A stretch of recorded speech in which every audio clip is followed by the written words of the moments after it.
A nombre del Servicio Nacional de Contratación Pública, reciban la más cordial bienvenida al Seminario Actualización de Normativa Secundaria. Nuestra facilitadora es Alexandra Valladares. Y por favor recuerden que cualquier consulta referente al tema que estamos tratando en la tarde de hoy puede ser realizada a través del chat.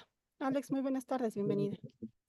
Hola Anita, igual a los participantes, muchísimas gracias por acompañarnos en esta tarde. Vamos a tratar un tema muy interesante, es la actualización de la normativa secundaria.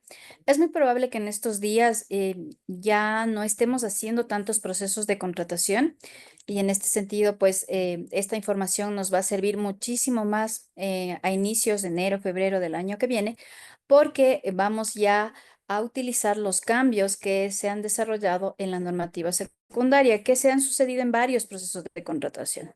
Entonces, le agradecemos mucho por el interés permanente que prestan a este tipo de seminarios y por mantenerse siempre con este interés de conocer todo cambio que puede existir, claro, en la normativa correspondiente a contratación pública.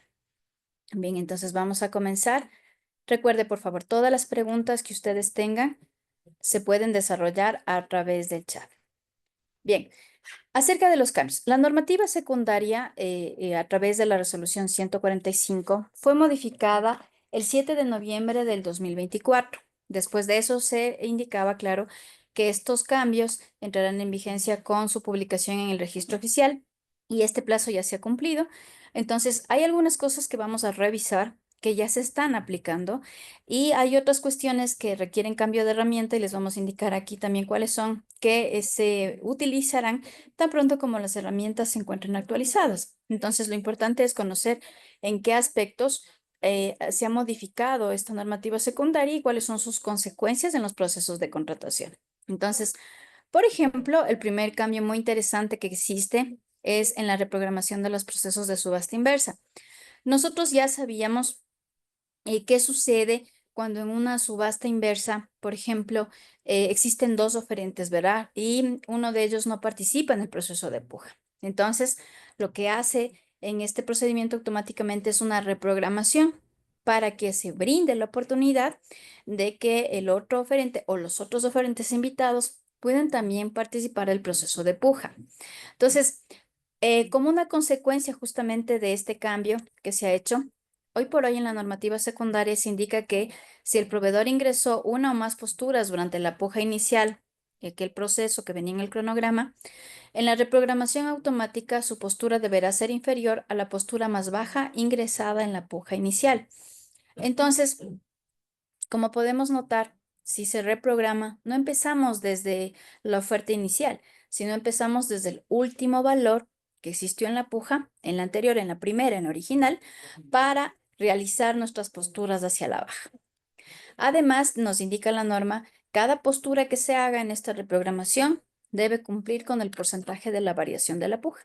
Esto manteniendo la característica del el proceso de puja original. Bien, entonces esto ya queda establecido, como les digo, en la resolución 145 que modificó la normativa secundaria.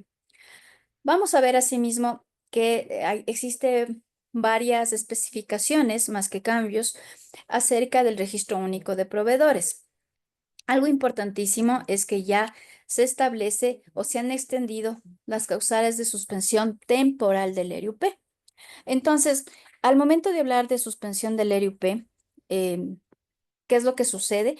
El proveedor en este sentido no podría presentar ofertas y al ser un temporal, esto es durante un lapso de tiempo, no es un definitivo, no es que se sanciona con el retiro del ERUP.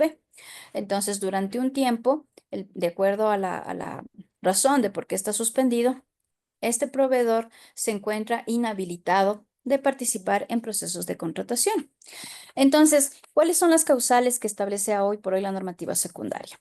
La primera, ser declarado contratista incumplido o adjudicatario fallido. Esto ya se lo venía haciendo desde hace algún tiempo y como le digo, la diferencia que establece la normativa secundaria es que las razones se han ampliado, ¿verdad? Ahora, otra, por haber incurrido en el cumplimiento que merite la suspensión temporal conforme lo establece la normativa vigente. Esto tiene que ver con las actualizaciones que se pide a los proveedores del registro único de proveedores. En este sentido, si existe, por ejemplo, cambio de domicilio, si existe un cambio de teléfono, cambio puede ser de representante legal. Todos estos cambios deben ser reportados a través de la página del ERUP en un máximo de 10 días luego de que se hayan sucedido los cambios. Entonces, ¿qué sucede?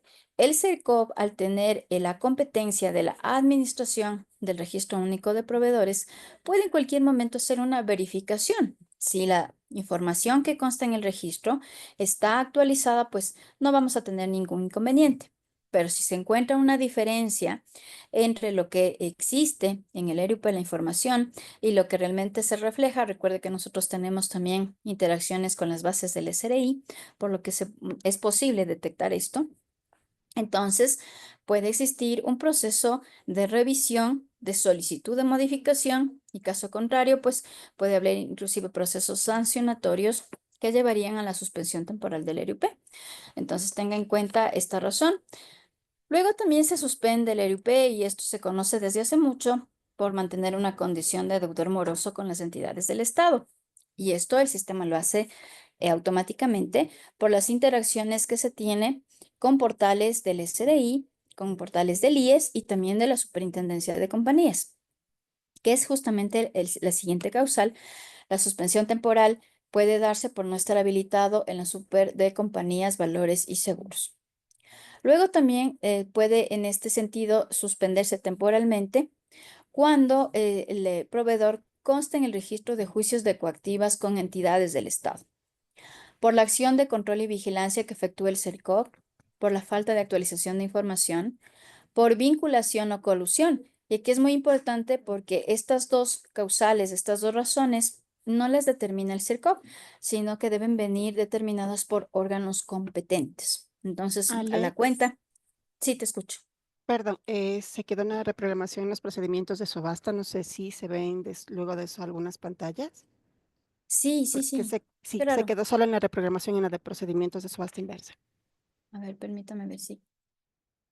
No sé, Anita, si ahí pueden ver las causales de suspensión. Le cambié. Sí, ahí sí, Alex, ya se puede Sí, revisar. ya. Ya, muchas gracias, Anita. Gracias igual a nuestros participantes porque seguramente a través del chat nos alertaron de esta pausa en la presentación. Bien, entonces repitamos para aquellos que no pudieron ver, le decía ser declarado contratista incumplido o adjudicatario fallido por haber incurrido en incumplimiento que merite suspensión temporal conforme a la normativa vigente, ser deudor moroso de entidades del Estado, no estar habilitado en la super de compañías, valores y seguros, constar en el registro de juicio de coactivas y por acción de control y vigilancia que efectúe al CERCOP a la información proporcionada por el proveedor al momento de su registro. No en la suspensión de los procesos de contratación, no nos confundamos, por favor, sino más bien en la razón en la que el CERCOP, como le decía, tiene la obligación de revisar que la información que consta en el ERUP sea actualizada, sea con la que al momento está trabajando el proveedor. ¿Qué más? Por falta, ya hablábamos, por vinculación o colusión. En este sentido, recuerde que estos dos nuevos conceptos en contratación pública son determinados o son revisados por entes distintos del CERCOP. En el caso de la colusión, por ejemplo, tenemos la Superintendencia de Control y Poder del Mercado, que es el ente encargado de revisar y establecer si efectivamente se encuentra, se identifica, si entre proveedores, ¿no es cierto?, ha existido esta asociación ilegal, que es el concepto de la colusión. Y bajo lo que establece este ente de control, el CERCOP necesitaría acoger, ¿verdad?, para suspender temporalmente el ERUP por el tiempo que dure la sanción. Pero el CERCOP no, en este caso solo se encarga del registro y eso es importante tenerlo en cuenta. Tampoco es que la entidad contratante, cualquiera que ésta sea, puede determinar vinculación o colusión. Esto tiene que ver con otros organismos, quienes en este sentido determinarán la existencia o no de este tipo de conductas y bajo esto, pues, solicitar al CERCOP el registro único de proveedores para que sea suspendido. ¿Qué más?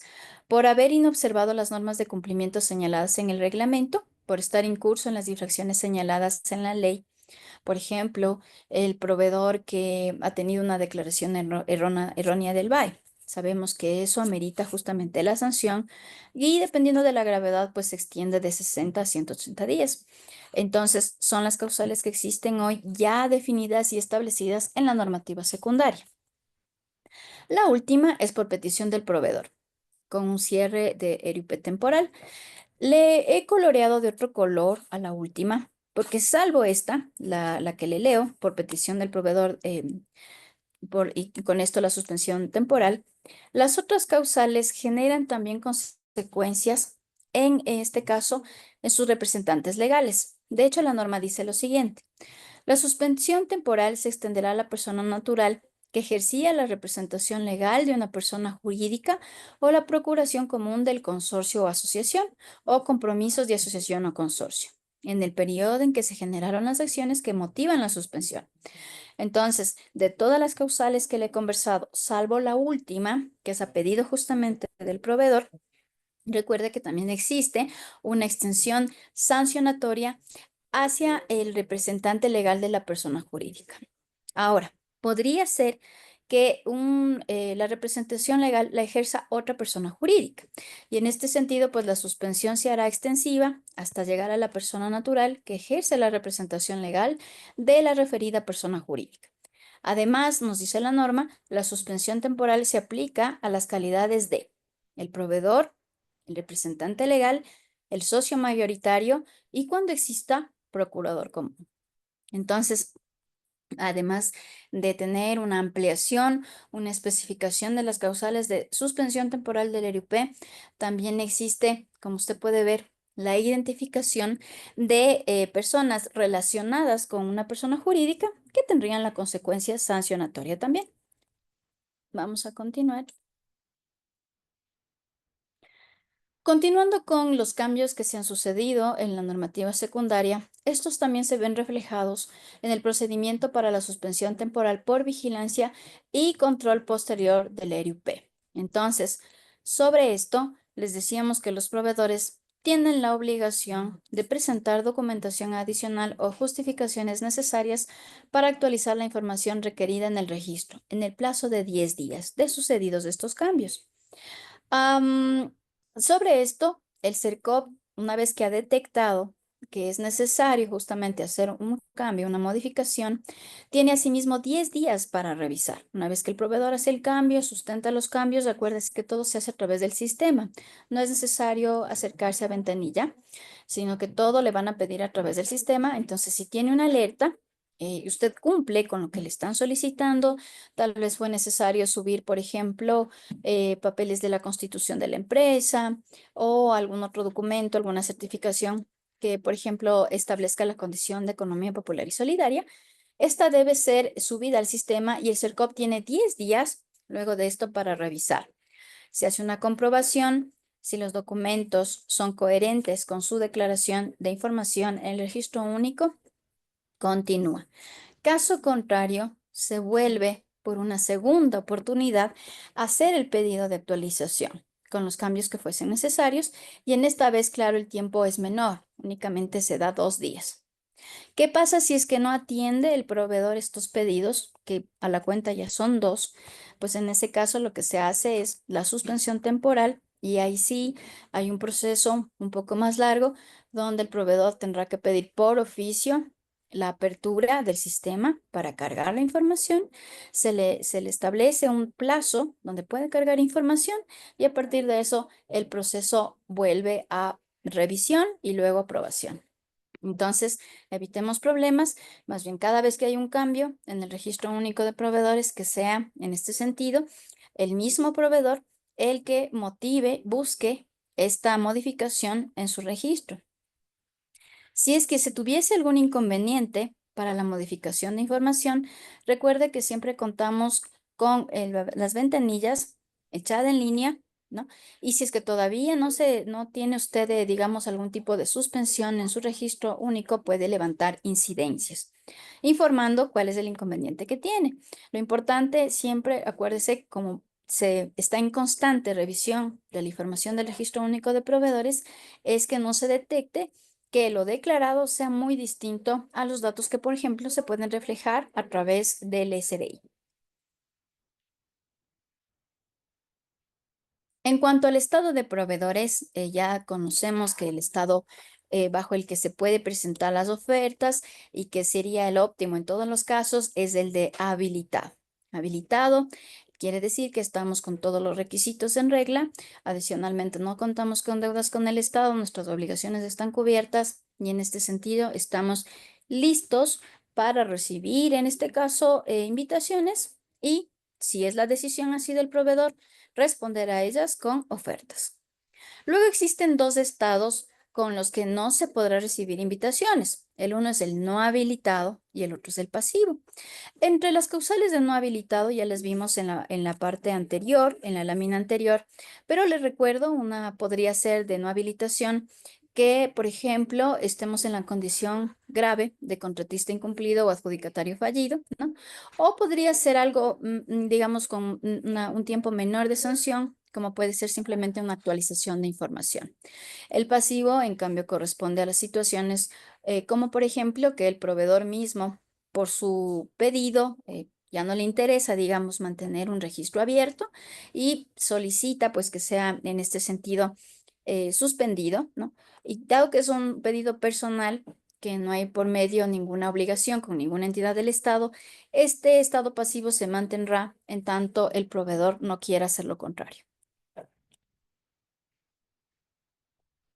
Otro cambio que se ha dado y muy interesante, que también nos ayuda muchísimo a dilucidar algunas inquietudes que se tenían sobre todo por parte de quienes seleccionan los proveedores y evalúan las ofertas, es los documentos con firma electrónica. Ya la normativa secundaria y el reglamento establece que durante todas las fases del proceso de contratación, los funcionarios a cargo tendrán la responsabilidad de firma con los dispositivos, ¿verdad? Lo que se denomina firma electrónica. Y ciertamente en el reglamento se indicaba que en el contrato la fecha que es mandatoria, o sea, que decide el inicio de esta relación, tiene que ver con la fecha en la que realiza la firma la última persona que circunscribe justamente su rúbrica electrónica. Puede ser en este caso la entidad contratante. Entonces, esa era la fecha desde la que iniciaba el contrato. Luego nos decía el reglamento en cuestión de actas, lo que prima es la fecha del documento, sin importar la fecha de los firmantes. Porque como sabemos, en las actas puede ser que el 14 de diciembre se emite el documento, pero hasta recoger las firmas de todos los participantes puede extenderse hasta un 21 de diciembre o más. Eso quiere decir, las firmas siempre van a tener una fecha dispar y generalmente mucho más hacia adelante que la del documento. Entonces, decía la normativa, en las actas, la fecha que prima es justamente la fecha del documento. Frente a esto comenzaron muchas inquietudes. Sabíamos qué pasa con los otros documentos, cómo debería decidirse en este sentido la vigencia o en este caso el inicio de ciertos actos administrativos. Y en este sentido ya la normativa secundaria establece que se entenderá como fecha de suscripción de los documentos distintos al contrato, por supuesto, cualquier documento, la que conste en el documento. O sea, la fecha de la que se emite el documento, esa es la que da inicio a cualquier acto, independientemente de la fecha de consignación de las firmas electrónicas. Entonces, esto que sucedía en el reglamento solo para las actas, ahora se ha extendido para todos los documentos, a excepción del contrato que, como le indico, ahí sí se rige a partir de la fecha de la última persona que suscribe el contrato. Ahora, otra cosa que se complementa en la normativa secundaria es acerca de los índices financieros. Los índices financieros, como sabemos, es una parte, un pedido que se suele hacer en los pliegos, ¿verdad? Y lo que nos ayuda a los índices financieros es a tener una fotografía acerca del estado financiero de los proveedores. Ciertamente no nos sirve este índice financiero, por ejemplo, para definir si un proveedor tiene una prioridad de adjudicación sobre otro, pero sí ayuda a las empresas para conocer, al menos de manera temporal, la situación financiera del proveedor. En este sentido, se ha ampliado, además del pedido de los índices que generalmente se pide, solvencia, endeudamiento, la verificación de cada uno de estos índices a través, por ejemplo, del balance de la empresa o la declaración de impuestos a la renta para la persona natural, que si las entidades detectan alguna irregularidad al momento de revisar los índices financieros, deberán inmediatamente alertar a la unidad de análisis financiero. Entonces, con esto, lo que se busca es que las entidades coadyuven justamente en evitar o erradicar cualquier tipo de conducta relacionada con lavado de activos. Entonces, si la comisión técnica detecta una irregularidad, eh, de pronto un índice muy elevado, alguna cosa que le llame la atención, recuerde que no oficia el CERCOP, sino directamente a la unidad de análisis financiero con el nombre del proceso, las circunstancias que en este caso llaman la atención de la entidad, para que sean esta entidad que se encarga de estas revisiones de investigaciones la que de considerarlo pertinente, pues avance con los análisis pertinentes. Bien, muy importante no confundir la visualización o la percepción de la entidad de alguna irregularidad frente a lo que podría ser una descalificación. Porque los índices financieros, pensemos que usted pide un 0,7 en índice de solvencia y el proveedor le entrega un 0,5. Entonces, eso no es una razón para la descalificación. Como le decía, los índices financieros únicamente nos permiten hacer un vistazo en un momento determinado de la situación o condición financiera del proveedor, más no en este sentido se exige la rigurosidad de lo solicitado para evaluar o permitir o descalificar en este caso al proveedor. Bien, simplemente usted solicita, si decide solicitar índices financieros y el proveedor declara, con eso ya está cumplida la parte de oferta. El único cambio que hace la normativa secundaria es que si en la comisión técnica tenemos personas que ven algo que no cuadra, de pronto activos muy elevados, puede ser alguna situación que como que no sé, tal vez puede ser la forma del balance, le llama la atención, puede reportarlo, más bien debe reportarlo a la unidad de análisis financiero a través de oficio. En cuanto al beneficiario final, esto también ha tenido muchas ampliaciones, muchas explicaciones, porque es una cuestión que ha venido mejorándose con el tiempo. Quienes nos acompañan y saben que más o menos hace unos 2 años se inició con esto de la declaración del beneficiario final, poco a poco ha tenido cambios y cada vez tenemos más claro qué es lo que se debe declarar por parte del proveedor. Entonces, hoy por hoy, en cuanto al beneficiario final, conocemos que es una declaración e identificación de las personas jurídicas o naturales, en este caso, quienes sean partícipes de compromiso o asociación y, en este sentido, quienes van a recibir los beneficios o el dinero que puede provenir de contrataciones públicas. Ahora, la identificación de los beneficiarios finales será efectuada en la etapa de entrega de ofertas, ¿no? Esto es verdad, ya venía estableciéndose, pero ya la normativa secundaria lo expresa, ¿no? De manera clara para que no quede ninguna duda. Entonces, la declaración de beneficiario final, donde en este sentido debe ser realizada por parte de los oferentes en la entrega de ofertas. Sobre las excepciones al pedido de la declaración de beneficiario final, esto también es importante conocer, son para empresas que cotizan en bolsa de valores. Esto no es nuevo, ya lo teníamos, pero con esto pues reafirmamos ese conocimiento que usted tiene acerca de la declaración de beneficiario final. Entonces, las empresas que cotizan en bolsa de valores no deben realizar esta declaración y aquellos que dentro de la declaración de beneficiario final, en este sentido, em, vamos a pensar, si tenemos una empresa, le voy a poner mejor un ejemplo para no leerle textualmente. No siempre comprendemos si lo leemos de manera textual, pero si le ponemos un ejemplo, se hace más claro, ¿verdad? Entonces, piense que usted es un funcionario público que está evaluando una oferta, es parte de una comisión técnica. Y claro, le presentan la oferta y se da cuenta de que su oferente ha desglosado justamente la identificación de beneficiario final, pero dentro de los socios se encuentra otra empresa jurídica. Ahora, ¿qué sucede si esa empresa jurídica, que es parte de los socios, cotiza en bolsa de valores? Recuerde, hasta ahí deberá llegar la declaración o el desglose del beneficiario final. Ya con que una de las empresas sea justamente parte o esté en este sentido cotizando valores en la bolsa de valores, pues ya no se requiere de más desglose, hasta ahí llega, ¿no? O pues si es que no es así, el desglose hasta identificar la persona natural quién efectivamente sería el beneficiario, como le digo, del dinero ganado a través de contratación pública. Entonces, estas claridades nos brinda ahora ya la normativa secundaria. Vamos a continuar. Y vamos a hablar igual de un tema que nos ha traído bastantes preguntas por parte de quienes hacen procesos de contratación, sobre todo quienes están realizando en este sentido la fase preparatoria y como parte justamente de estos estudios, de estos análisis, se preguntaban qué sucede con las reglas de participación.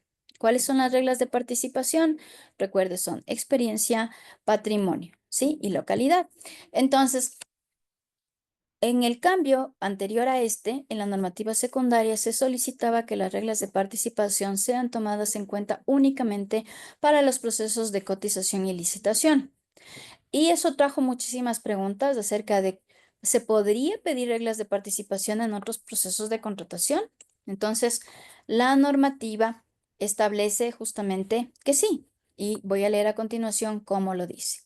Las entidades contratantes deberán exigir y verificar el cumplimiento obligatorio de las reglas de participación de oferentes en los procedimientos de cotización de obras, bienes y servicios y licitación de obras, bienes y servicios según sea aplicable conforme el monto de contratación. Así nos decía hasta hace no mucho la normativa secundaria. La ampliación es la que leo a continuación.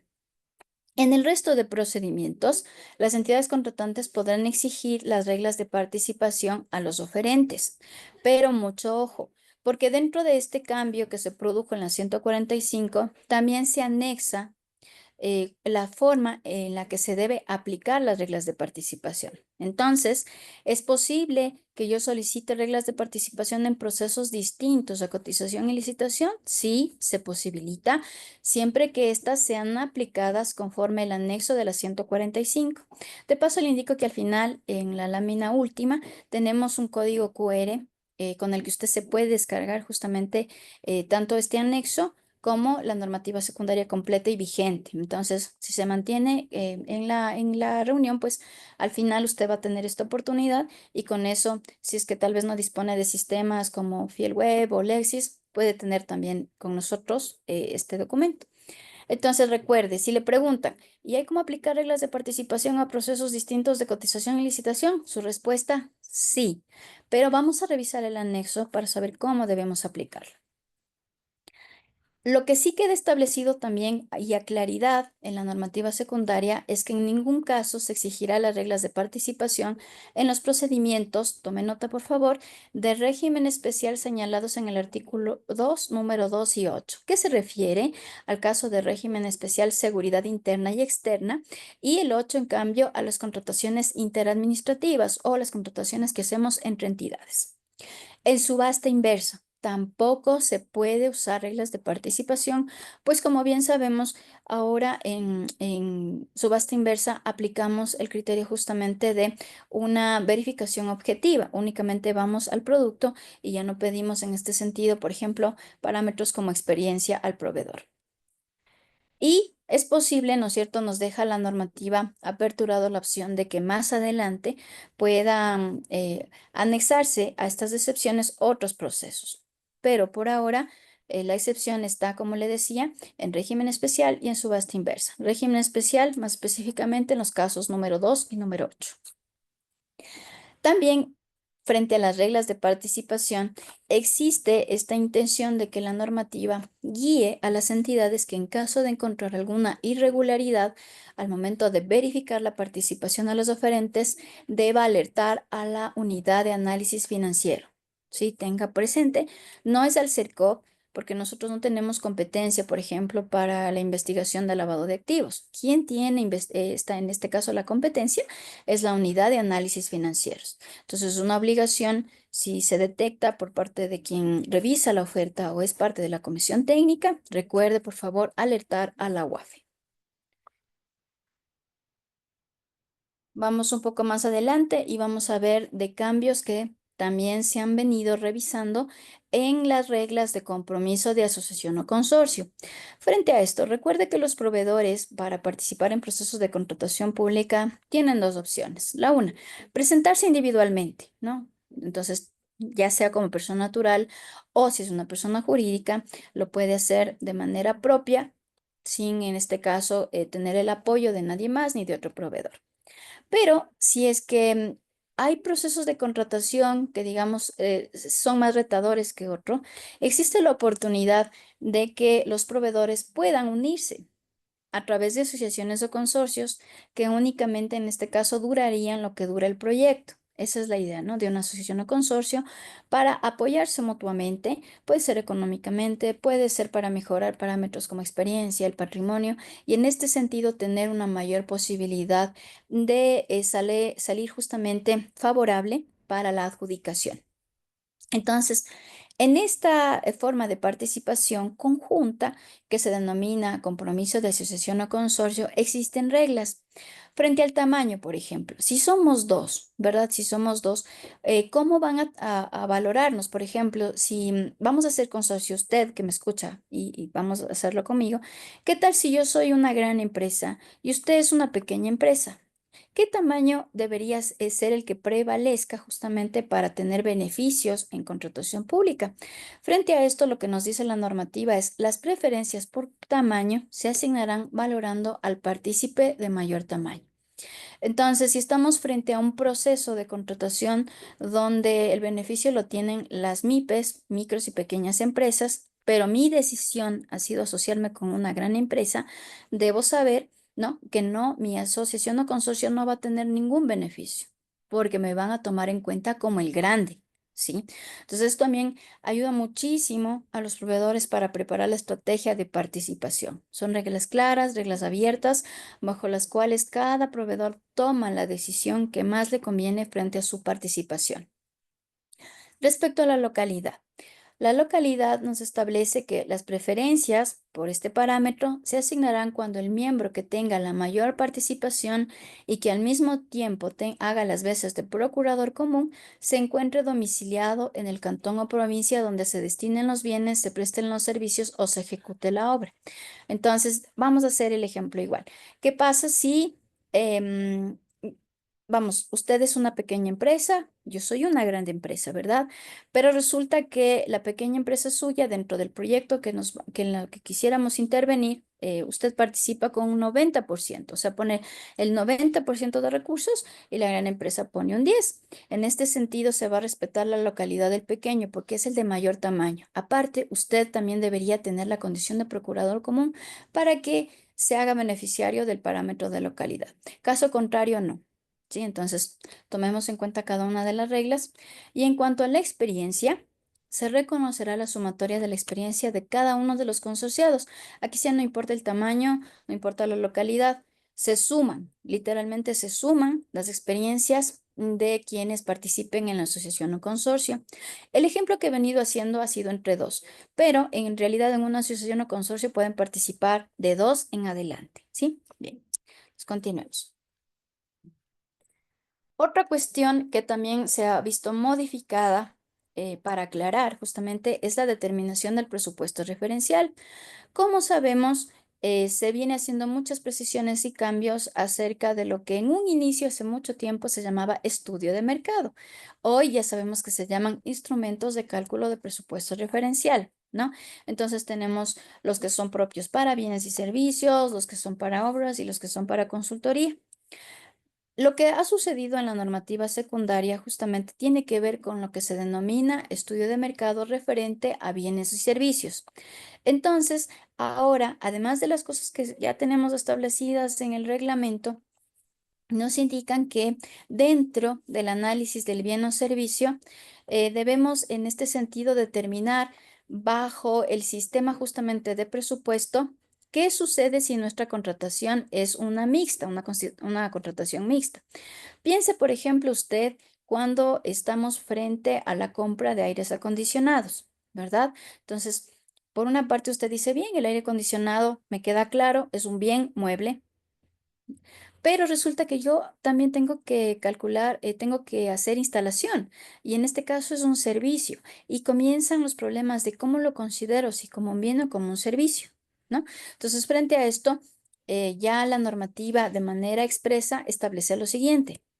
En el caso de que la contratación incluya bienes y servicios, deberá establecerse el monto que corresponde a cada uno, ¿no es cierto?, bien y servicio, con el fin de definir correctamente el objeto de contratación y seleccionar el tipo de procedimiento y el CPC. Entonces, si el aire acondicionado me cuesta 1.200 y el servicio de instalación me cuesta 200, ¿no?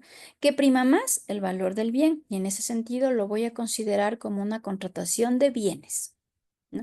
Eso es lo que le dice ahora ya la normativa secundaria. Sobre la revisión de procesos, que es otro paso del estudio de mercado, con este paso nosotros nos comparamos, puede ser nosotros mismos, o sea, contrataciones que hayamos hecho con anterioridad, o nos reflejamos en contrataciones que hayan hecho otras entidades, pero en condiciones similares a las nuestras.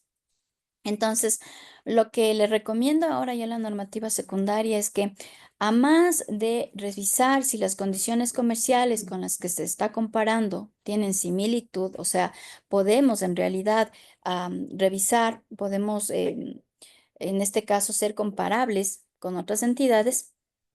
La entidad contratante, de acuerdo a la necesidad institucional, podrá también realizar un análisis de la contratación a desarrollarse considerando para el efecto la naturaleza de la contratación y sus particularidades especiales. Y como ejemplo le dice, tales como la ubicación geográfica y economía de escala en observancia de los principios previstos en la ley. Entonces, a través de las capacitaciones, cuando hablamos en la fase preparatoria, siempre les decíamos, cuando hace revisión de procesos, por favor, compárese con algo que sea muy parecido a lo suyo. Entonces, vamos a ponerle igual otro ejemplo. Piense que usted tiene que comprar cemento, ¿verdad? Y su entidad quiere comprar 10 quintales de cemento, pero resulta que busca procesos similares y encuentra, vamos a dar el nombre, la prefectura de Pichincha. Se da cuenta que ellos también han comprado cemento y vamos a ver, cada quintal a la prefectura le han dejado en 7.50, ¿no? Entonces usted toma ese valor porque es igual cemento, pero resulta que eso le causa un dato discordante porque las proformas del mercado le dan a usted unos valores superiores a 7.50. La razón puede ser porque la prefectura compra 1.000 quintales de cemento y usted únicamente necesita 10. Entonces, claro, ¿valdría hacer esa comparación? ¿Sería dable realizar algo? O decir, porque ambos son cementos, yo los puedo comparar. Entonces, hoy por hoy lo que le dice la normativa secundaria es, no solo tome en cuenta el producto como tal, sino también establezca situaciones como la ubicación geográfica, porque no es lo mismo, ¿no? ¿Verdad? El quintal de cemento aquí, en Quito, donde tenemos, claro, varios lugares donde se pueden adquirir, que por ejemplo comprar este mismo tipo de bien en la frontera, ¿no? Entonces, se le abre justamente esta oportunidad bajo normativa que usted pueda justificar frente a la Contraloría las razones de por qué no escogió, por ejemplo, el valor más bajo cuando comparaba procesos. Entonces, usted puede decir, no, porque yo estoy comprando, por ejemplo, para el Napo, ¿no? Y no es lo mismo la compra en Napo que la que se puede hacer en Quito. Todo esto ya le recomienda la normativa secundaria para que pueda realizar comparaciones, como decíamos antes, cuando nos decían, sumemos las peras con las peras, las manzanas con las manzanas. Igual acá, realizamos una comparación entre algo que sea lo más similar posible para no distorsionar o no tener datos que nos lleven a una realidad que no corresponde frente a nuestra necesidad. Bien, ¿qué más? Sobre las contrataciones en las que se agrupan varios bienes o servicios, y esto es algo importante también porque recuerde que en los documentos de la preparatoria, hoy ya se indica que solo en las especificaciones técnicas nos piden el desglose de CPC. Y en este sentido, por ejemplo, pensemos en una contratación que usted va a hacer de computadoras. Solo va a comprar, en este caso, laptops, no va a comprar nada más. Y claro, si yo le digo, usted selecciona el CPC, va a ser uno solo, ¿verdad? No cabe en este caso desglosar porque estamos hablando de un solo artículo. Tal vez de este artículo voy a comprar 10 unidades, pero sigue siendo el mismo artículo. Entonces, hoy por hoy ya se establece que el desglose de CPC únicamente vaya en el documento que sea el de especificaciones técnicas o términos de referencia y que se realice cuando lo que estoy contratando se denomine como contrataciones que agrupan varios bienes o servicios, ¿no? Entonces, si voy a comprar computadoras y el CPC es de computadoras, ya no lo desgloso, eso ya va como parte del proceso. Pero, si en cambio estoy en una contratación, vamos a pensar, de artículos varios de ferretería, y le doy ese nombre a mi proceso de contratación, ahí sí me veré en la obligación de desglosar cada uno de los ítems, ¿no?, que puedan ser útiles por sí solos y en este sentido también identificar cada uno de los CPCs, porque acá es una reunión de varios, ¿no? Y por eso le he definido de manera global como insumos de ferretería. Entonces, tenga en cuenta estos cambios. Antes incluso se pedía que los CPCs estén desglosados en las proformas, ¿no? Hoy por hoy ya no, únicamente dice haga el desglose de CPCs en los objetos de contratación que agrupen bienes y este desglose únicamente se verá identificado en el documento con el que se establecen las especificaciones técnicas o términos de referencia. Hablando de cuestiones justamente como las especificaciones técnicas, también se ha hecho ya igual una identificación de cuál debe ser el contenido del pliego. Bueno, frente a eso, sabemos que el CERCOV establece los modelos de pliego, ¿no? Pero dentro de ellos existen características que son, en este caso, particulares para cada proceso de contratación. Y en este sentido, las particularidades deben ser llenadas por parte de la entidad. Entonces, digamos de una manera general, el pliego debe contener convocatoria e invitación, el cronograma, el presupuesto referencial, requisitos y condiciones que deben cumplir los oferentes para que éstas sean aceptadas, las especificaciones técnicas, en este caso para obras o bienes y términos de referencia para servicios. Esto también, este concepto se incluye para consultoría. También se pide las etapas y términos de los procedimientos, esto como parte del cronograma, o sea, cuando inicia la convocatoria, etapa de preguntas, respuestas, aclaraciones, presentación de ofertas, apertura de ofertas, evaluación, convalidación de errores, calificación o informe y la adjudicación. Deben estar muy claros y definidos los parámetros de calificación y la metodología de evaluación de ofertas, el tipo de adjudicación, si es total o parcial, las multas o sanciones. En esta parte ya la normativa nos exige que seamos más claros y en este sentido, pues, establezcamos cuáles son las razones por las que el proveedor podría incurrir en un proceso sancionatorio que termine en una multa. Sabemos que la normativa de manera general nos dice si se existe retraso en el cronograma valorado, pues se deberá multar con un porcentaje, casi en todos los casos del 1 por 1000, y en este sentido se multa por la parte que esté pendiente de entrega. Así nos dice la norma de manera muy general. Un poquito más abajo de este párrafo lo que nos dice es, adicionalmente, será causal de multa todas aquellas, en este caso, incumplimientos distintos a los del tiempo, ¿no?, que establezca la entidad contratante. Y aquí, la mayor parte de entidades no suelen identificar cuáles son esas causales de la multa y eso trae conflictos en el momento de administrar.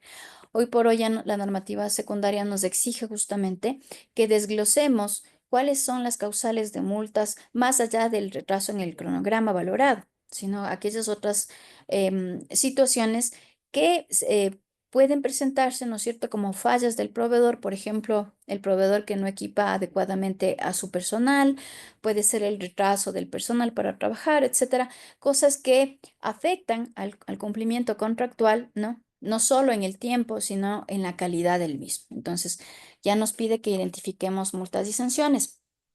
¿Qué más? El proyecto del contrato también debe estar como parte del pliego, las condiciones o límites de subcontratación de ser el caso. Eso también es importante. Sabemos que de manera general la norma nos dice que se puede subcontratar hasta el 30%, ¿no es cierto?, en este caso del contrato como tal, pero siempre con autorización de la entidad. Entonces, hay veces que las entidades lo dejan suelto, ¿no? Y ya cuando se tiene la consulta del contratante como tal, es que nos preocupamos. Entonces, lo que nos dice la secundaria es no. En la preparatoria ya establezca si se va a permitir o no la subcontratación y por qué porcentaje. La norma le dice que puedes llegar hasta el 30, pero ya queda decisión de la entidad, por ejemplo, si no decide lo máximo y, por ejemplo, decide solo hasta el 15%, ¿sí? Entonces, tenga en cuenta, por favor, como parte del pliego. Luego también tenemos plazo y forma de pago, procedimiento para la tramitación de pagos, otra cuestión vital e importante, definir desde el pliego ¿Qué se va a necesitar? ¿Qué documentos son respaldos para que el proveedor, llegado el mes o llegado el momento, pues exija su pago? Que no sea una cuestión de que ya en el acta de entrega, ahí recién le indiquemos al proveedor qué se requiere, ¿no? Esto con la intención de, por lo menos en este aspecto, en el aspecto administrativo, disminuir los tiempos de pago dentro de lo que le es posible a la entidad. ¿Qué más? También plazos de aprobación de lo que fuese necesario y cualquier otra condición indispensable para garantizar el correcto entendimiento del cumplimiento de obligaciones contractuales, garantías y los mecanismos de resolución de conflictos. Entonces, como le decía, el modelo de pliegos tiene de manera general estos aspectos, pero lo que se pide a la entidad es que sea más específica y mejore pues la gestión del pliego para que luego ésta pueda trasladarse hacia una ejecución contractual óptima. En cuanto a la forma de presentación de las ofertas, se establece que las ofertas se deberán presentar únicamente a través del portal, el portal de compras públicas o el SOCE, como le conocemos de manera más familiar. Ahora, las ofertas deben ser presentadas por los participantes en los procedimientos de contratación de manera independiente y sin vinculación con otras ofertas. Entonces, esta parte, este párrafo se ha tomado directamente del formulario único de la oferta. Justamente es una de las razones, una de las declaraciones que hace el oferente cuando envía su oferta, el hecho de realizarlas de manera independiente y sin, en este caso, sin vinculación abierta u oculta con otros oferentes, ¿verdad? Pero ahora ya se ha trasladado también a la normativa secundaria. Entonces, ¿qué sucede si es que la entidad revisa el anexo 5, donde se establecen las vinculaciones y detecta que la oferta que está evaluando corresponde a uno de los casos? Pues ese rato inhabilita la oferta y esa oferta no continúa en el proceso. Entonces, ya queda mejor explicado en la secundaria qué hacer. Ahora, también nos dice que para efectos, y nos recuerda, para efectos de determinar, en este caso, las vinculaciones en los procesos de contratación, se estará dispuesto en el anexo lineamiento de vinculaciones. Este es el anexo 5 de la normativa secundaria. Entonces, por favor, aquellas personas que evalúan ofertas, aquellas personas que son parte de una comisión técnica, ¿no? La guía para definir si es o no vinculación la tiene en el anexo 5. Ahí están los casos que por el momento identifica el CERCOP. Conforme pasen los días, se van identificando otras formas de vinculación y con eso usted tendrá un campo más amplio para identificar este tipo de conductas. Pero hoy por hoy nos regimos únicamente a lo que contamos como anexo de lineamientos de vinculaciones. Volvamos al tema de cómo se presentan las ofertas. Ya habíamos dicho que todas a través del portal y de manera independiente y sin vinculación con otras ofertas. Pero hay ciertos procedimientos que no envían su oferta a través del portal. ¿Cuáles son esos? Contrataciones en situaciones de emergencia, adquisición de bienes inmuebles, arrendamiento de bienes inmuebles y la feria inclusive. Entonces, en estos procedimientos, el oferente no va a enviar, ¿no?, a través del sistema, sino que se suele utilizar otros mecanismos como el envío, por ejemplo, a través de correo electrónico. Y lo que sí se hace en estos procedimientos es ir publicando los pasos, ¿no? Y ya cuando se tiene el contrato, pues también se sube dentro del portal, pero la oferta como tal no la suben al portal. ¿Qué otro tipo de excepciones hay a esta presentación? Las contrataciones por giro específico del negocio en los CPCs que estén autorizados para cada entidad. Sabemos que esto es un proceso de contratación que realizan únicamente ciertas entidades denominadas empresas públicas que tienen, por su naturaleza de operación, el permiso por parte de CERCOP en ciertos CPCs de realizar procesos de contratación bajo su propia normativa. ¿Qué más? También no se envían las ofertas en contrataciones por régimen especial establecidas en el artículo 2, número 2 y 10, que se refiere justamente a esos casos de seguridad interna y externa, que son declarados como confidenciales o reservados. Ahí no se va a enviar la oferta por obvias razones. No nos interesa en este sentido, pues que personas inescrupulosas conozcan, ¿verdad?, qué es lo que se está comprando para la seguridad interna y externa del país. Continuamos. Ahora bien, hasta hace no mucho, hablando de las ofertas, decíamos que es una obligación de la entidad contratante ya al finalizar el procedimiento o en todo caso una vez que ha sido evaluado, ¿no? Y ya tenemos la resolución de adjudicación, que se conozca, se suba la oferta ganadora. Entonces, la norma ha extendido justamente esta necesidad de publicación, no solo a la oferta ganadora, y nos indica de manera textual. Una vez calificada o evaluada la oferta, la entidad contratante subirá al portal todas, preste atención por favor, todas las ofertas presentadas dentro del procedimiento de contratación. Se exceptúan los casos señalados en la normativa vigente y estos tienen que ver con esos casos confidenciales que, como les decíamos, no deben estar tanto por naturaleza o tal vez por otro tipo de procedimientos que no se presentan las ofertas a través del sistema.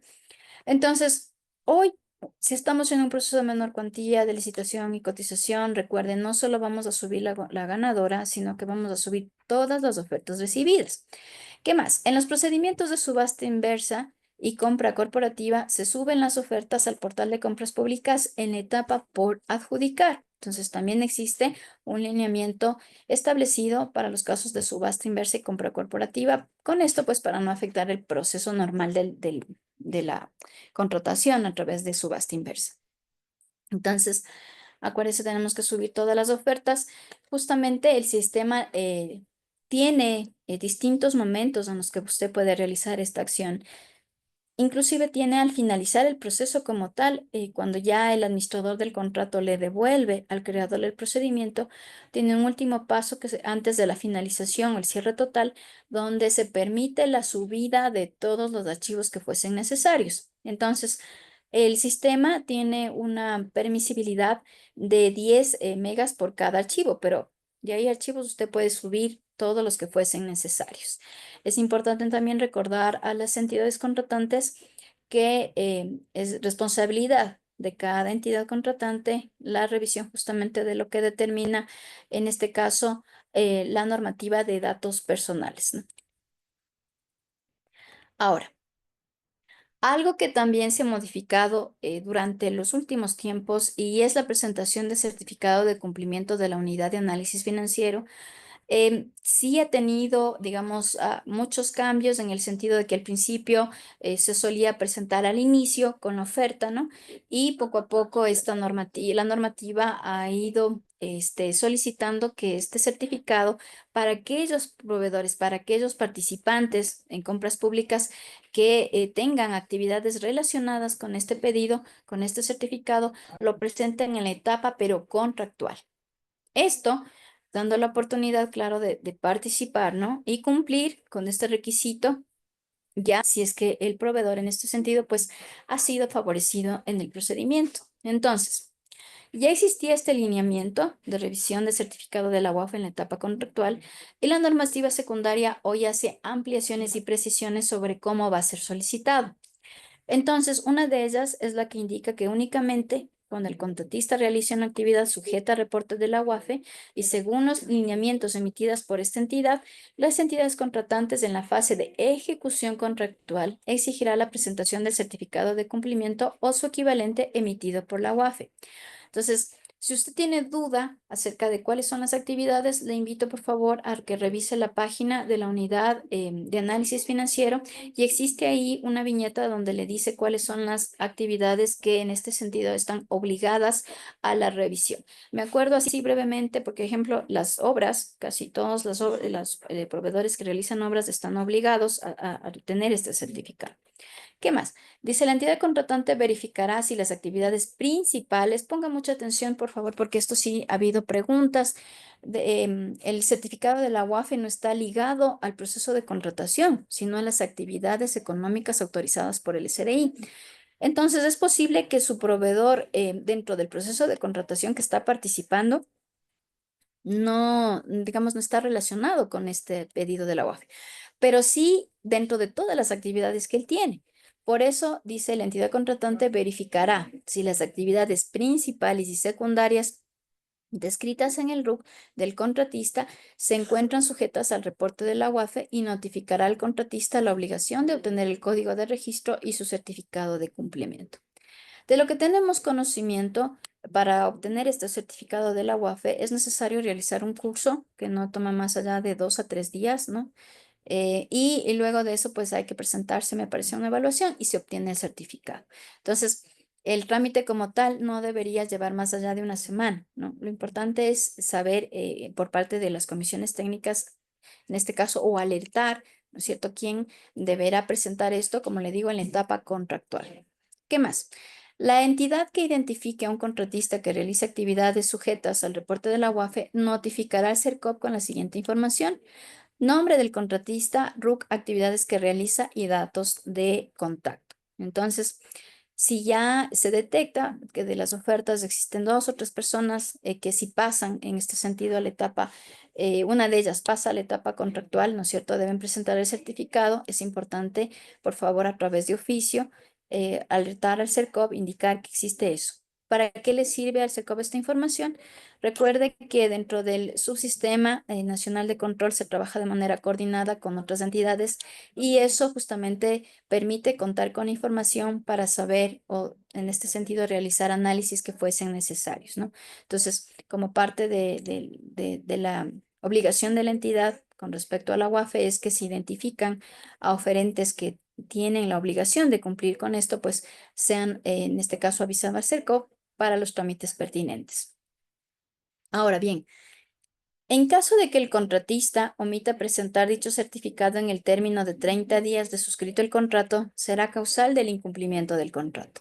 Antes de esta parte no existía, únicamente se estableció que el certificado de la UAFE se iba a solicitar en la ejecución contractual, pero no se daba plazos. Entonces, hoy sí se da un plazo y se establece, como usted puede ver, que en el término de 30 días suscrito el contrato. Si estamos hablando de término, estamos hablando de días laborables.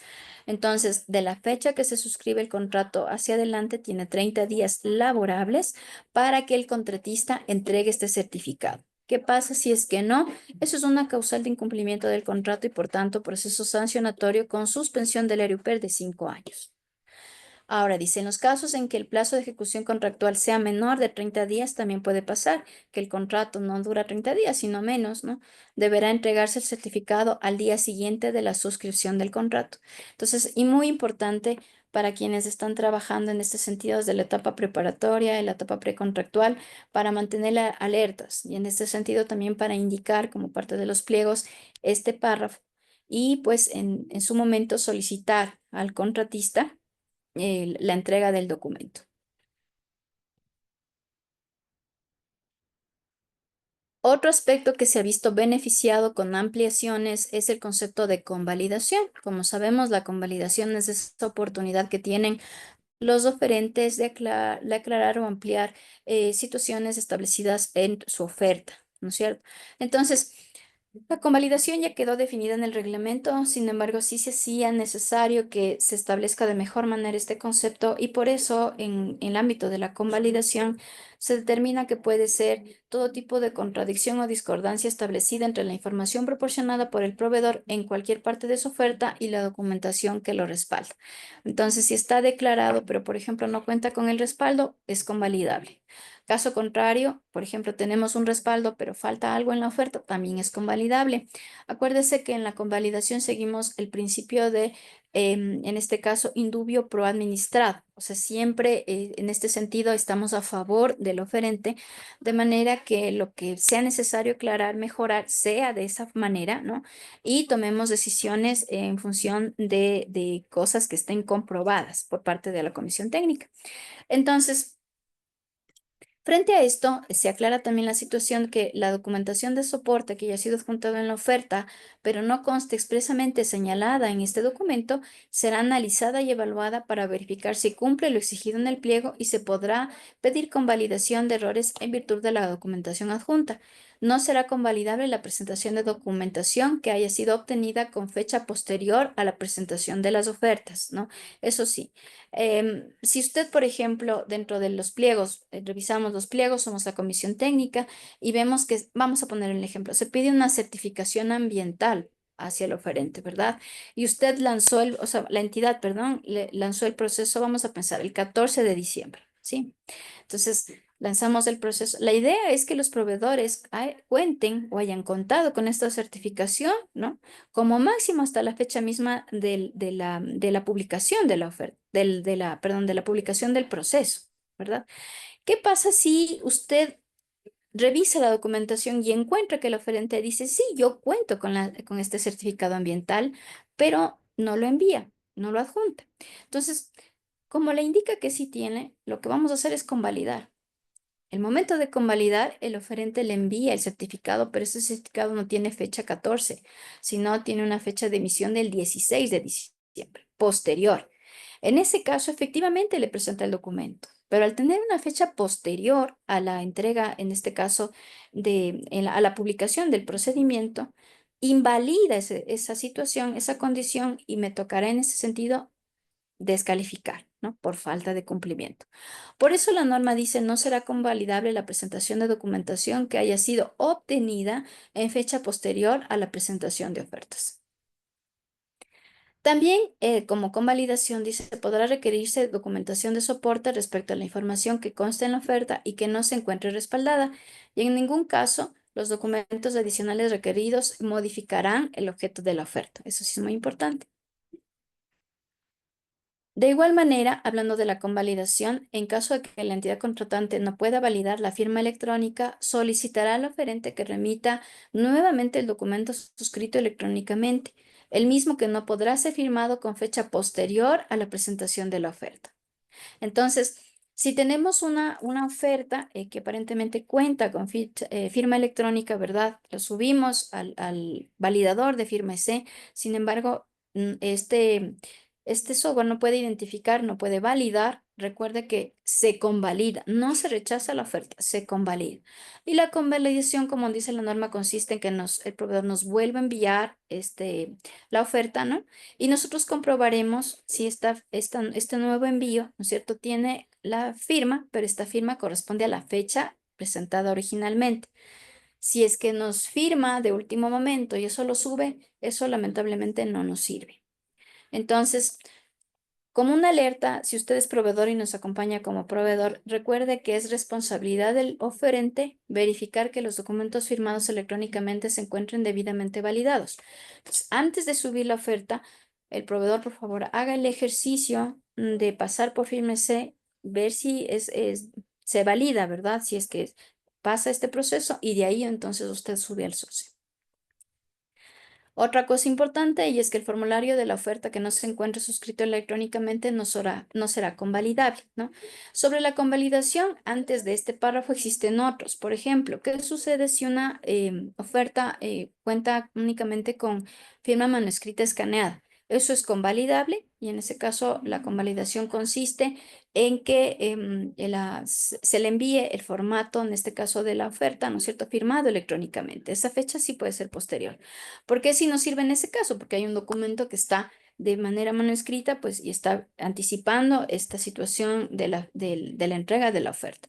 De igual manera, las situaciones, por ejemplo, en la que el oferente firma en aplicativos distintos a firma EC, ¿no es cierto? También eso es convalidable solicitándole que firme con el aplicativo que nos pide la norma. Lo que sí no se puede en este caso recibir es algo que venga sin firma, ¿no? Eso no se puede recibir. ¿Qué más? En caso de dudas sobre la existencia de errores de forma o naturaleza convalidable, la comisión técnica o el delegado del procedimiento enviará a convalidar la oferta, para lo cual se aplicarán los principios de igualdad y racionalidad. Bien, entonces continuemos y vamos a hablar también de cambios que se han sucedido en el parámetro de participación local. Como sabemos, la contratación pública favorece la participación justamente en este caso, los proveedores de un cantón, de una provincia, ¿no? Para que las entidades que compran y sean partes de este cantón, esta provincia, den la prioridad de contratación ¿a quién? A sus vecinos. Eso es participación local. Entonces, en el caso de personas naturales, el domicilio se verificará con el ERUP habilitado, las mismas que, para ser consideradas proveedores locales, para efectos de la aplicación de los márgenes de preferencia, deberán estar domiciliados al menos 6 meses en el cantón o provincia donde se ejecute la obra, se destinen bienes o se presten servicios objeto de la contratación. Entonces, puede notar usted que se mantienen los 6 meses, ¿no es cierto? Y estos 6 meses deben ser comprobados de manera manual por parte de quienes revisan las ofertas, ya sea un funcionario o la comisión técnica. Sobre la participación de personas jurídicas, el domicilio de la oficina principal se verifica igual con el ERUP habilitado, y este deberá ser concordante con el RUC. O sea, coinciden ambos, las cuales, para ser considerados igual, deberán tener su oficina principal domiciliada en el cantón, provincia o región donde se ejecute la obra. Esto resuelve muchas inquietudes que a menudo llegan a CERCOP acerca en este caso, oferentes que han hecho participar a sucursales, ¿no? Y esas sucursales están radicadas en un cantón donde se buscaba el beneficio de la participación local. Entonces ya sabe usted que no, las sucursales no cuentan con ese beneficio. En ese sentido, el beneficio únicamente lo tienen las oficinas principales. Igual deberán estar domiciliadas al menos 6 meses bajo estas condiciones. Entonces pasemos un poco más adelante. Algo que ha tenido igual un cambio bastante significativo es el monto de la subcontratación en licitación de obras. En licitación de obras hay parámetros de evaluación, por ejemplo, la experiencia, tenemos la situación de algunos parámetros que se pueden solicitar también, y entre ellos se brinda la oportunidad de que los proveedores que participan en licitación de obras, ¿no?, subcontraten a personas de la localidad donde se va a realizar el proyecto. Esto tiene un premio en contratación pública. El premio es justamente la adición de puntos por cumplir con este parámetro. Debemos subcontratar con empresas micro, empresas pequeñas, economía popular y solidaria, radicadas en la localidad, y eso, como le explico, pues le da una ventaja frente a otros proveedores que no realicen el proceso de subcontratación.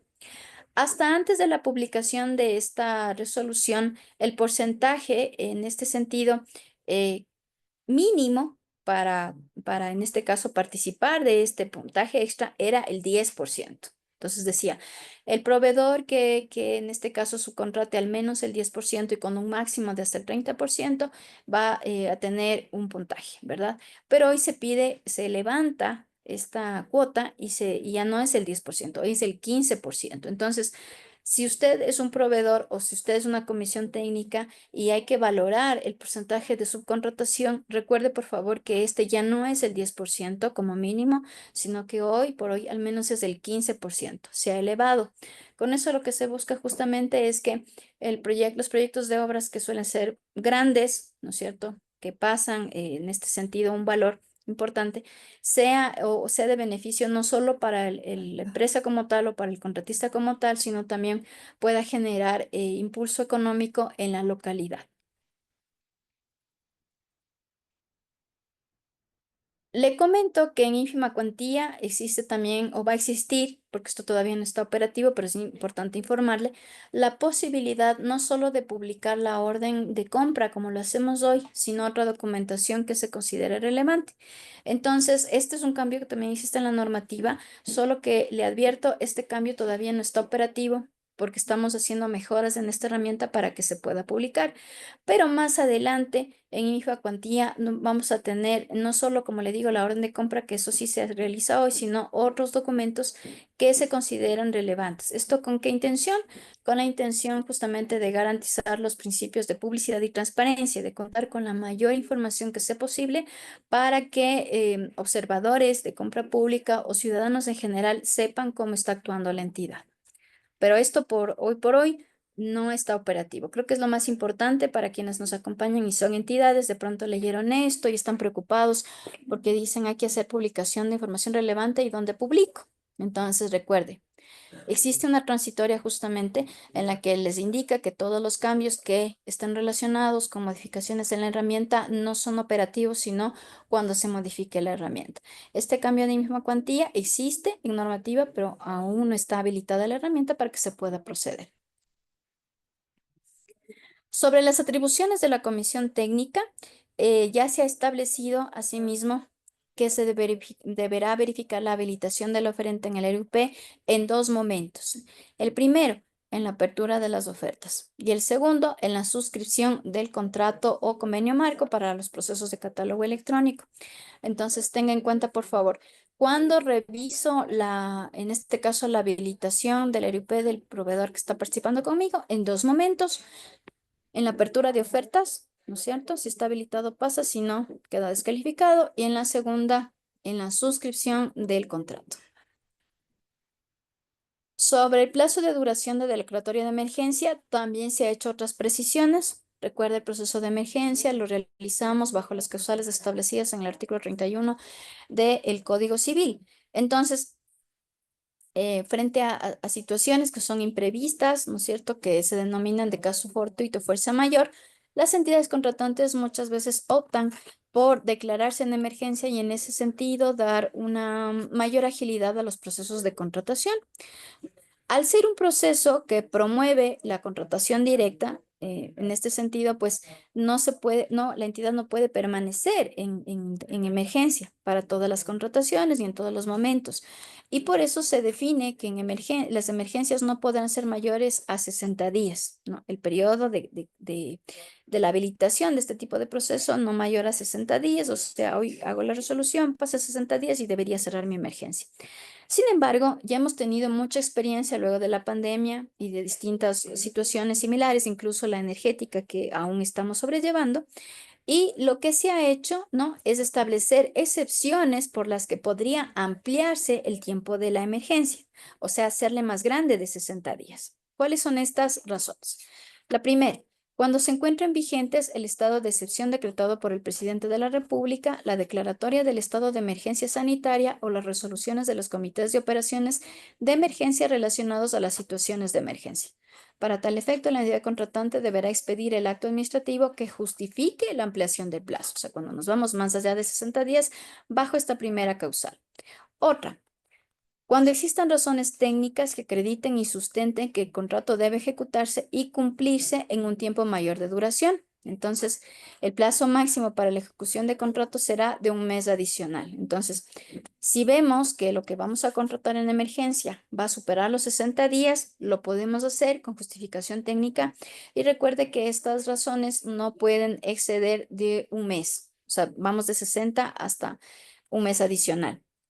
¿Qué más? Cuando se trate de obras, y esto es muy interesante y muy importante porque, como le explico, cada vez que se ha desarrollado una emergencia en el país, se va mejorando, afinando mejor justamente, por ejemplo, el plazo de emergencia y tiene que ver con situaciones de obras. Entonces, cuando tuvimos la pandemia, muchas veces decían, pero es que mi emergencia va más allá de 60 días porque son obras y debería ampliarse bajo esta causal. Entonces, hoy ya tenemos la definición y dice en el numeral 3, cuando se trate de obras incluidas las obras de infraestructura y equipamiento de agua potable y saneamiento ambiental, considerando que el proyecto de emergencia busca recuperar el servicio mínimo de la infraestructura. El plazo máximo para la ejecución de un proyecto de emergencia, en este caso, será de 7 meses, contados a partir de la suscripción del contrato, salvo que ésta afecte sectores estratégicos o servicios públicos, en el cual será un máximo de 12 meses. Entonces, usted puede ver que aquí se amplió muchísimo este tiempo, no va de 60 días y únicamente eso sí responde a causales de obras, infraestructura, equipamiento de agua potable. Esto buscando justamente que los servicios públicos en una situación de emergencia sean garantizados a la ciudadanía, que no haya limitaciones administrativas para atender este tipo de circunstancias. Ahora, ¿qué más dice? En todos los casos, las entidades contratantes deberán emitir informes técnicos respectivos que justifiquen las causales para que el contrato se ejecute y cumpla en un tiempo mayor de duración de conformidad con lo dispuesto en la normativa vigente. Entonces, si de pronto le preguntan cuánto es el plazo que puede durar o que una entidad puede permanecer en situación de emergencia, su respuesta es 60 días. Pero si le preguntan y bajo alguna razón podría extenderme de este plazo, usted recuerda esta clase y dice sí, hay 3 razones por las que podríamos extender este plazo. Y la primera, como leímos, pues y lo refuerzo, es que nos encontremos en estado de excepción decretado por el presidente, declaratoria de emergencia sanitaria o resoluciones de comité de operaciones de emergencia, ¿no? Relacionados, eso sí, con la situación de emergencia que la entidad está declarando. Otra, cuando existan razones técnicas que acrediten y sustenten el contrato, que el contrato debe ejecutarse y cumplirse en un tiempo de mayor duración, y ahí tendría usted un mes adicional. Y la última, cuando estamos trabajando en obras de infraestructura, equipamiento de agua potable y saneamiento ambiental, ¿no? Y ahí es donde más se extiende porque podríamos llegar hasta 7 meses. En casos aún mayores que tengan relación con sectores estratégicos o servicios públicos, se puede llegar hasta el año. ¿Qué es lo que la norma nos permite en ese año? lo que nos permitiría es hacer contrataciones de bienes, servicios, obras, consultorías necesarios exclusivamente, eso sí, para superar la emergencia, ¿no? Las contrataciones que no estén relacionadas en la emergencia tendrán que realizarse por los procedimientos comunes, solo aquello que tenga que ver con actividades, con acciones para superar la emergencia. Puedo permanecer dentro de este tipo de compra que, como le digo, busca disminuir el trámite administrativo para obtener lo que necesitamos, ¿no? Con la finalidad de atender a la ciudadanía de manera más ágil.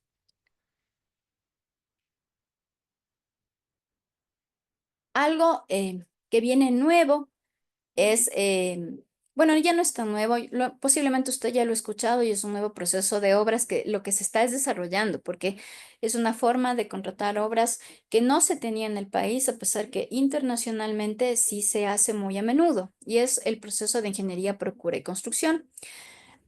Este proceso nace justamente en este año, en nuestra normativa. Y poco a poco, a través de los cambios en la ley, el reglamento y la secundaria, se va afinando más. Posiblemente ya en el año que venga ya tengamos la posibilidad de que entidades puedan aplicar este tipo de procedimiento, ¿no? Hoy por hoy, ya dentro de la normativa secundaria, se ha aclarado aspectos en el objeto y ámbito de aplicación, estudios básicos o conceptuales, presupuesto referencial, especificaciones técnicas. En cuestión de pliegos, el CERCOV aún no cuenta con un modelo, sin embargo, sí se permite la utilización de modelos de pliegos internacionales como referencia, ¿no? Para tomarlos y crearlos desde acá.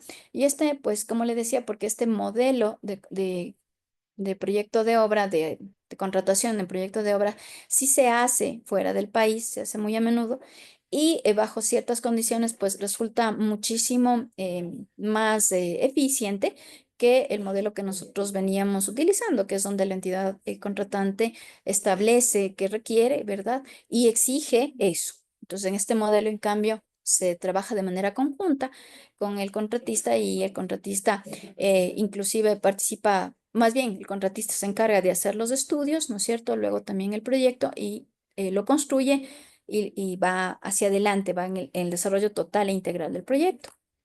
Entonces también ya queda definida la selección de proveedores, estudios realizados bajo responsabilidad del contratista. La resolución de controversias es algo también innovador en contratación pública, puesto que no utilizan los mismos métodos que nosotros conocíamos, que es la resolución directa, y luego tenemos mediación, y luego también vías legales, sino que se utiliza un mecanismo denominada juntas de resolución, donde las controversias, más bien, esta junta camina con el proyecto de manera de ir resolviendo cosas que puedan existir para no entrar luego en conflictos. Es algo que se usa en este tipo de proyectos y que es beneficioso porque no llegamos a tener pugnas como tal, sino que vamos mediando situaciones para evitar justamente que se realice algún tipo de conflicto entre la entidad que contrata y el contratista. Entonces, eso, y en cuanto a la publicación, como les decía, es un tipo de proceso que está en desarrollo en nuestra normativa y en nuestras herramientas. Y ya en este cambio de la 145 se da mejoras o ampliaciones en todos los conceptos que usted ve en esta pantalla. Le invito, por favor, para que los revise.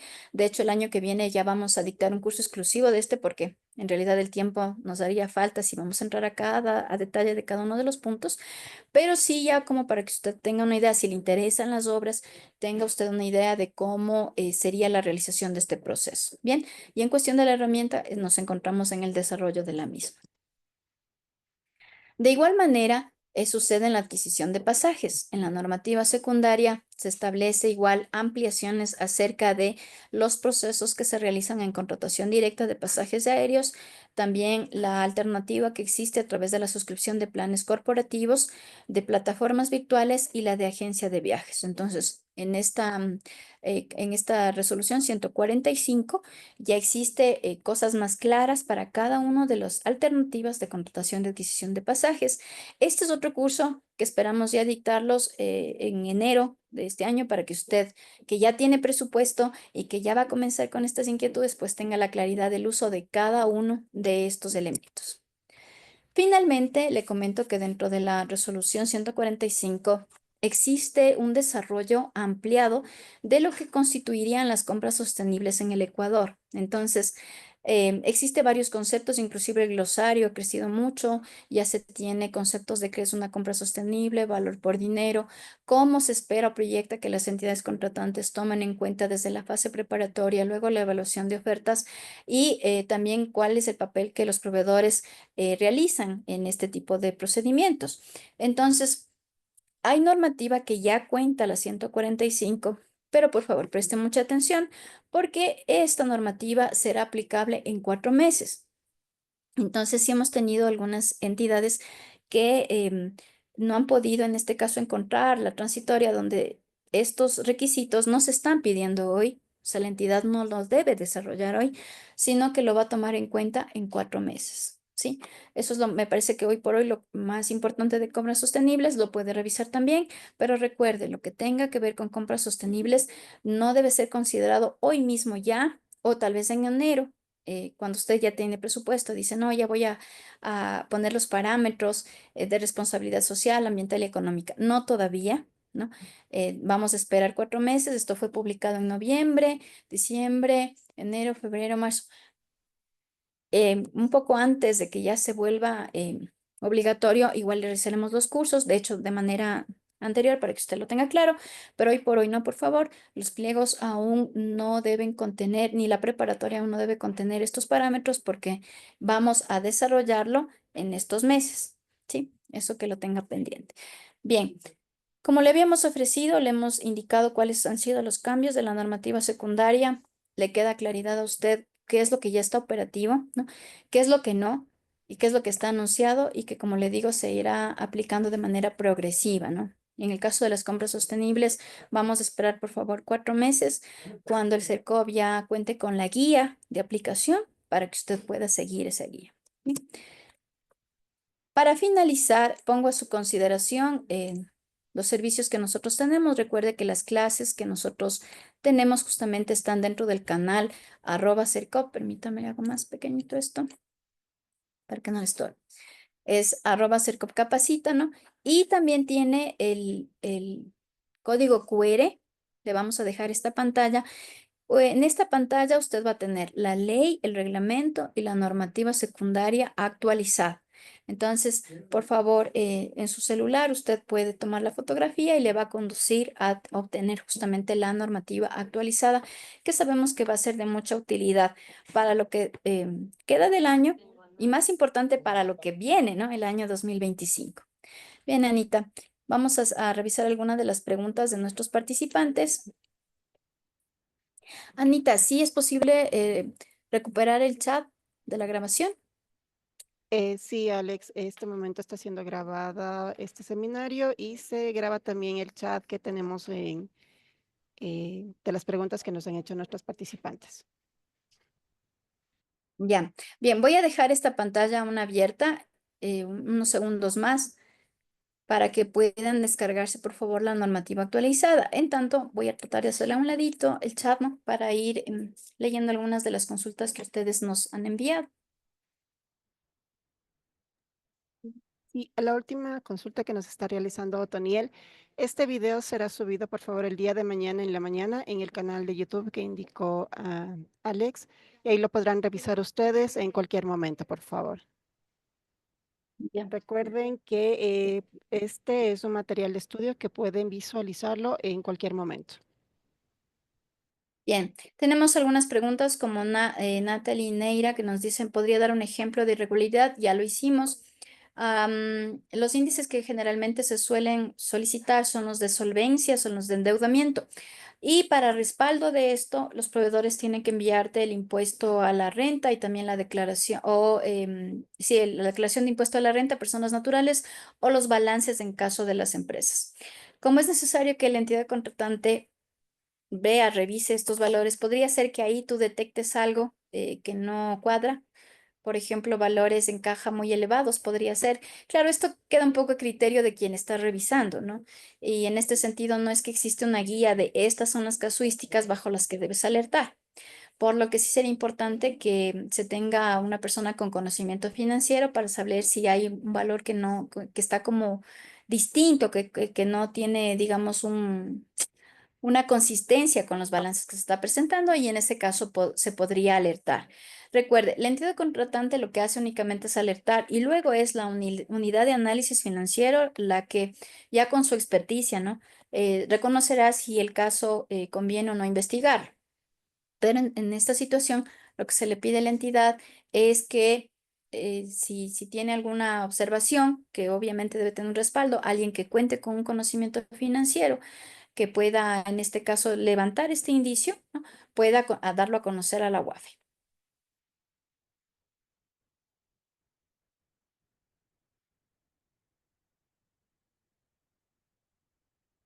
Vamos a continuar, permítame ver. Paulina nos dice, buenas tardes, en todos los procesos de contratación pública se necesita la declaración de beneficiario final, incluyo en ínfimas, justo ínfimas, no, Paulina. En ínfimas no se requiere la declaración de beneficiario final.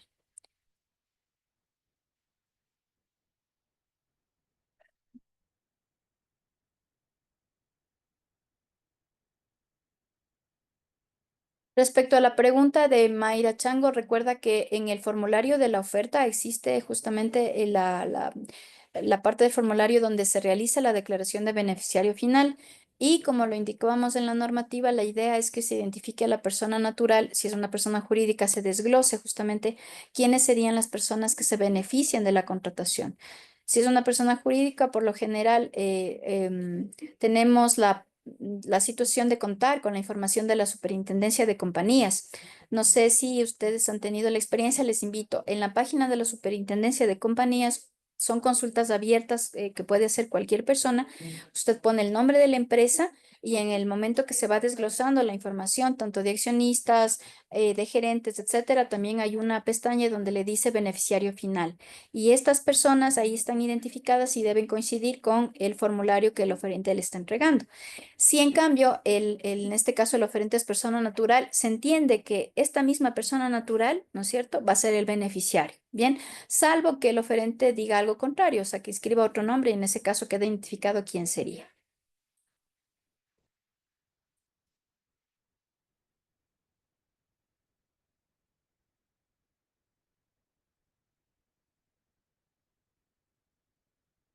Hay una consulta muy interesante de Luis que nos pregunta justamente si en una menor cuantía se podría, en este caso, tener consorciados de distintos cantones.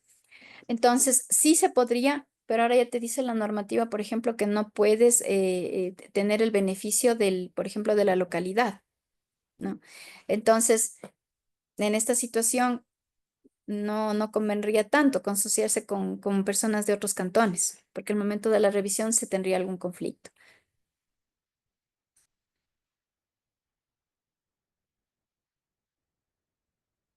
Hay igual una pregunta de Paulina respecto a esta diferencia. A ver, ¿qué hago si yo tengo que contratar bienes y servicios? Paulina, el criterio para definirlo siempre va a ser el mismo. Tenemos que hacer valores determinados. ¿Cuánto me cuesta el bien? ¿Cuánto me cuesta el servicio? Cualquiera que este sea. Y en este sentido va a ganar el mayor valor que tengan. Generalmente en los mantenimientos vehiculares suele ser más el servicio, ¿no? Porque bueno, dependiendo del mantenimiento que tengas que hacer, pero los repuestos en los preventivos, por lo general, son valores inferiores al servicio como tal.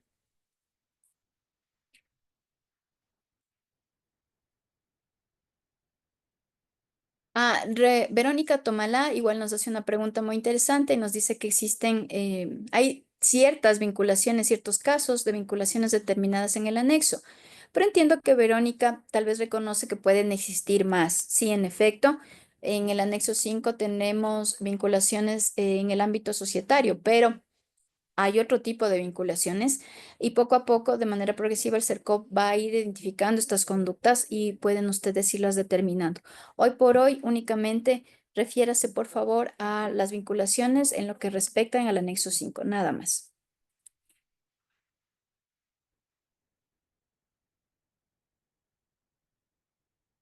Bien, tenemos más preguntas, todas ellas están recogidas por Anita en la grabación, justamente por eso le había pedido que nos ayude. Vamos a poder resolverlas, pero no en este momento porque tenemos una limitación en cuanto al tiempo y ya tenemos que cerrar la sesión. Anita, no sé si tienes alguna cuestión adicional, por favor, y lo Sí, que sí sería importante es que podamos recuperar las preguntas que nos hacen nuestros participantes sí, antes de cerrar. este momento voy a lanzar la encuesta, por favor, para que nuestros estimados participantes nos ayuden llenándola. Y sí, estoy recabando todas las consultas que tenemos, Alex, porque son bastantes las consultas que nos han hecho nuestros participantes en la tarde de Sí. hoy. Sí, hasta lo que yo Eh, puedo ver, Verónica Jara, que nos dice que si podríamos hacer una clase de consorcios, me parece un excelente tema para tomarlo en cuenta desde enero ya. Entonces, sí, por favor, Anita, yo lo que veo, puedo ver en la pantalla hasta Verónica Jara tenemos inquietudes, que no se nos pierda. no, sí, sí, sí, los tenemos. Tenemos varias consultas que nos están realizando. Recuerden, por favor, que es un material de estudio o de consulta. Es este video que va a ser publicado en nuestro canal de YouTube el día de mañana. Bien, Anita, por cuestiones de tiempo, les pido mil disculpas, no puedo continuar, se me va a cerrar la sesión muy pronto y les quería agradecer muchísimo. Me parece que esta es la última capacitación que realizo yo, así que veo nombres que continuamente están participando. Me emociona mucho verles porque ya les reconozco, entonces les agradezco muchísimo, les deseo que tengan una excelente Navidad, está tan próxima ya, y también así un inicio de año. Por favor, síganos acompañando en el 2025. Estamos tomando en cuenta sus recomendaciones de temas y adicionalmente pues nos ayuda usted a mejorar. Bien, eso, Anita, muchas gracias por tu acompañamiento y nos vemos el próximo año. Muchísimas gracias, Alex, a ti y que tengas una excelente de tarde. Muy buena.